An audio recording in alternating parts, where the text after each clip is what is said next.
I'm sure you've heard about graphic design trends in 2022 from various different sources. I'm talking about graphic design blogs or even fellow graphic design YouTube channels. Now that's all well and good, but how should you make use of these trends? Or should you even care about them at all? I'm going to explain exactly how I'm personally going to use graphic design trends in 2022 and when I'm basically just going to leave them alone. Branding projects are quite tricky to navigate if you don't know what you're doing. I have a handful of regular clients who might need me to create brand elements in 2022. For example, it could be something along the lines of a billboard design for a specific brand. Would utilizing a graphic design trend and working that trend into a design be okay, so to speak? Yes, it would, if you also keep elements of the brand identity within the design itself.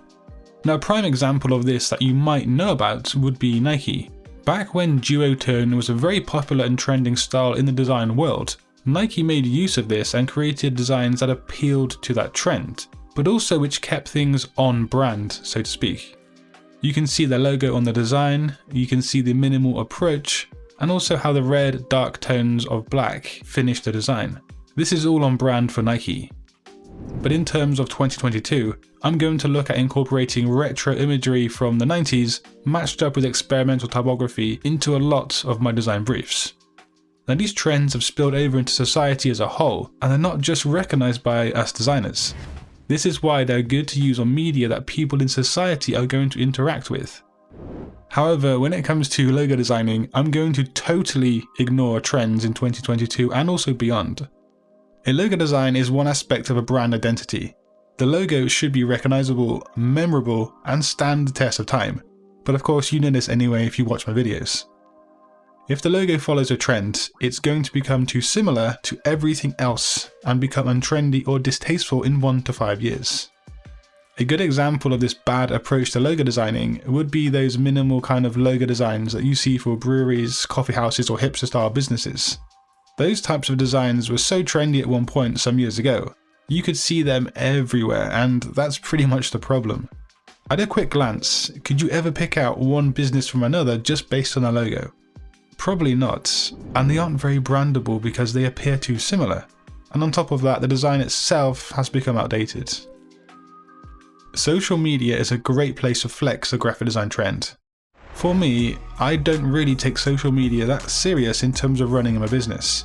Now why is that, you might ask? Well, firstly, I get so much traffic from YouTube that I don't need to leverage things like Twitter or Instagram and so on.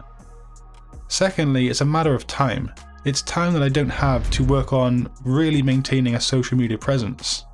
I have tried to hire people to help organizing social media and taking control of it, but the people I've hired over time never really truly understood the importance of the aesthetics of social media posts from a graphic design point of view.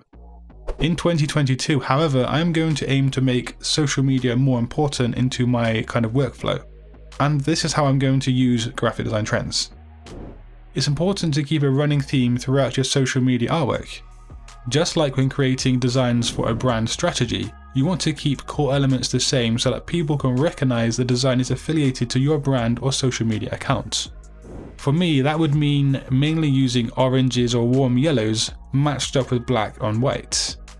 Those are my main colors for my brand. I also get so many questions about a specific font on my YouTube thumbnails. That typeface is a Basement Grotesque. Now, Basement Grotesque is a modern, urban, and impacting typeface.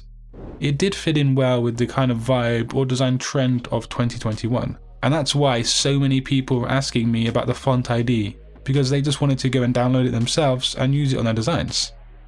So sprinkling little elements of design trends into social media artwork is a good thing. It helps keep your posts relevant and also relatable to everybody else. Now, one thing I won't be doing in 2022, which I feel like many designers are going to do, and that is when they have a specific graphic design project to work on, they might think of the design trend first and then secondly the design itself. I personally am going to work in the opposite way. I'm first going to look at the brief and the research to understand the design I need to make, and then I will question whether or not a design trend can or should be used. Often, a design trend won't help to communicate the message that is intended, but other times it could really help reach the right people that it needs to. For example, one proposed design trend of 2022 is the Y2K or 2000s nostalgia. In the 2000s, technology received its initial boost, and the media or the artwork back then used oversimplified interfaces, low poly CGI, neon colours and holographic textures. If a design is mainly targeting people who grew up in that time period, such as myself, so kind of ages 30 to 40, then it might be a great idea to make use of this trend to tap into nostalgia and engage with our audience. Then again, the brief might call for a different approach. But yeah, if you want to learn more about graphic design, just click a video on screen, and until next time guys, design your future today. Peace.